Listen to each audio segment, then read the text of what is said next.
What's up, y'all? This is Goated from Goated Sports Cards. Welcome to my podcast today. Thank y'all for joining in, staying tuned. The topic for today, the main focal point for today is a topic that's very trending right now. Everyone is definitely talking about this in the sports industry.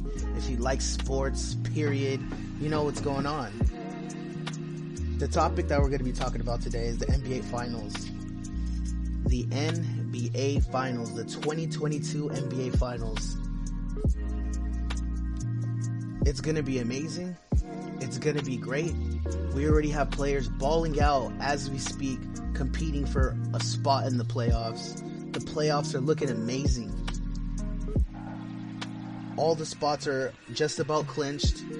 They just played their last game yesterday. I believe it was the Spurs versus the Pelicans, and the Charlotte Hornets versus the Atlanta Hawks. Now, the Atlanta Hawks versus the Hornets was actually a really amazing game. Before the game, I was watching online, and I follow Shaq, and Shaq was Shaq'd in a fool, man. He was Shaq'd in a fool. He literally said he'd stick his hand in a hornet's nest if the Hornets beat the Atlanta Hawks. Literally, there's literally video footage of him on NBA on the pre-game shows of him saying that to Charles Barkley, and they were having such a great time. I laughed my ass off.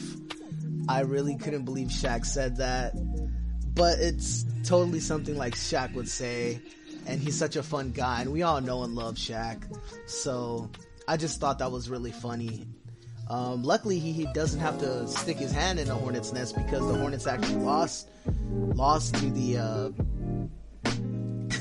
lost to the Atlanta Hawks. Not only did they lose to the Atlanta Hawks, they were blown out. Completely blown out like a flat tire on a highway. Straight popped and blown out. The Hawks won by a miraculous 29 points. The score was 103 to 132 Hawks. I know LaMelo was feeling that. I know the Hornets were feeling that. They really came really far. They got really far. And it looks like they're ousts. So definitely we'll see what the Hornets have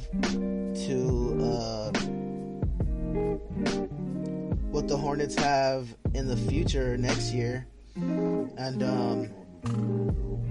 we'll see what happens. LaMelo is actually one of my favorite players as we speak, and I know he's really good. I watched him as a kid in high school and stuff like that, and I know that he's going to be a good player. He's going to be an amazing player.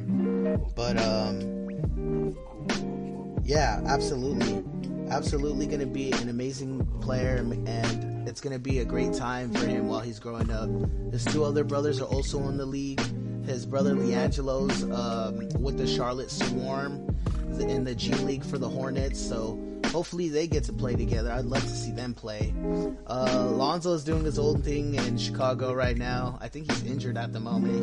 He's not going to be playing for the playoffs, and that's such a shame, but the Chicago Bulls got a strong team this year, and I think they could really pull some stuff off, man.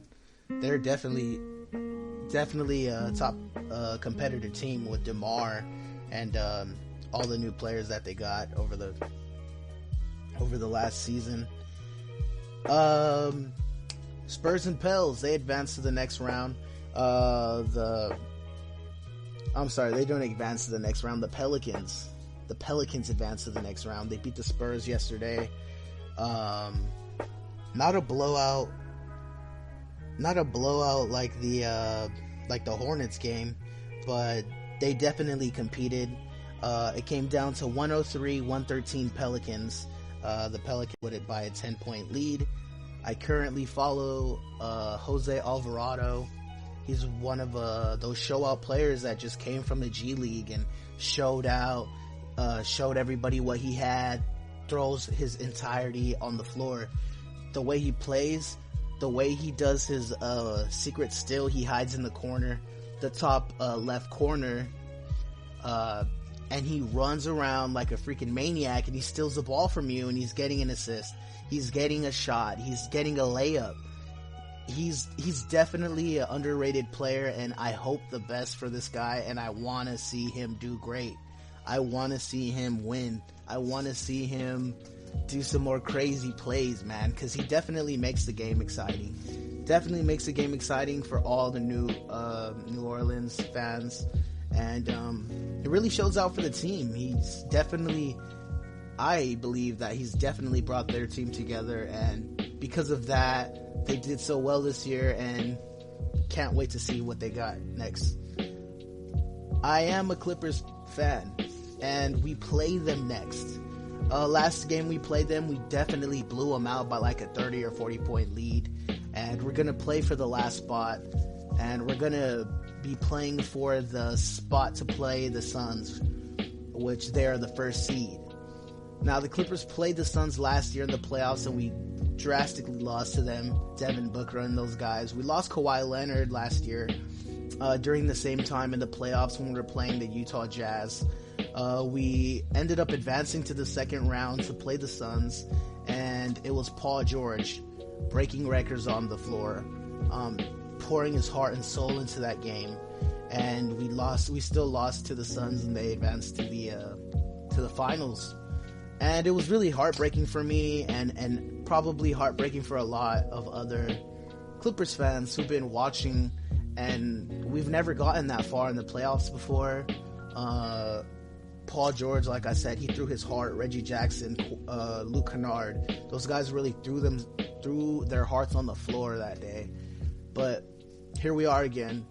We're ready for a matchup, and we're ready to see who has the real spunk. I believe that if the Suns beat us right now, I believe we're pretty much at full strength. Kawhi's still out, but maybe there's a possibility of his return before the end of the play-in tournament, I'm hoping. But if the Suns beat the Clippers, we're pretty much at full strength. We got a lot of rest, and we did decent throughout the season. If the Suns beat the Clippers, I'm saying it now, it will forever go down as a rivalry like the Celtics versus the Lakers. It will forever go down as a rivalry like that because they stopped us last year, and if they do it again, they'll stop us this year, and we'll definitely have a chip on our shoulder because of that. I definitely do believe that. But time will tell, the players will play, and we'll see. Now, the Eastern Conference is going crazy as well. Definitely going crazy. I'm not too familiar with the play-in tournament, but I guess the Hawks will be playing against the Heat in the playoffs, I believe, and definitely gonna go crazy. It's definitely gonna go crazy. I can't wait to see who's gonna hold it down on the East and just hold down that whole spot. It's the Heat, the Celtics, the Bucks, the Sixers, the Raptors, and the Bulls, and the Nets just clinched the last spot for 7th place. It looks like the Atlanta Hawks are going to be playing the Cleveland Cavaliers for the 8th seed in the Eastern Conference to play the Miami Heat. It's definitely going to be a good game. I follow Darius Garland and Isaac Okoro. They're really both good players on the Cavs. I'm really excited to see how the game's going to go and what transpires with it. Thank you for joining my podcast today. It's been such a great time. I always love talking about basketball and the NBA Finals. You guys have been such great guests. We're all goated here, and that's a wrap.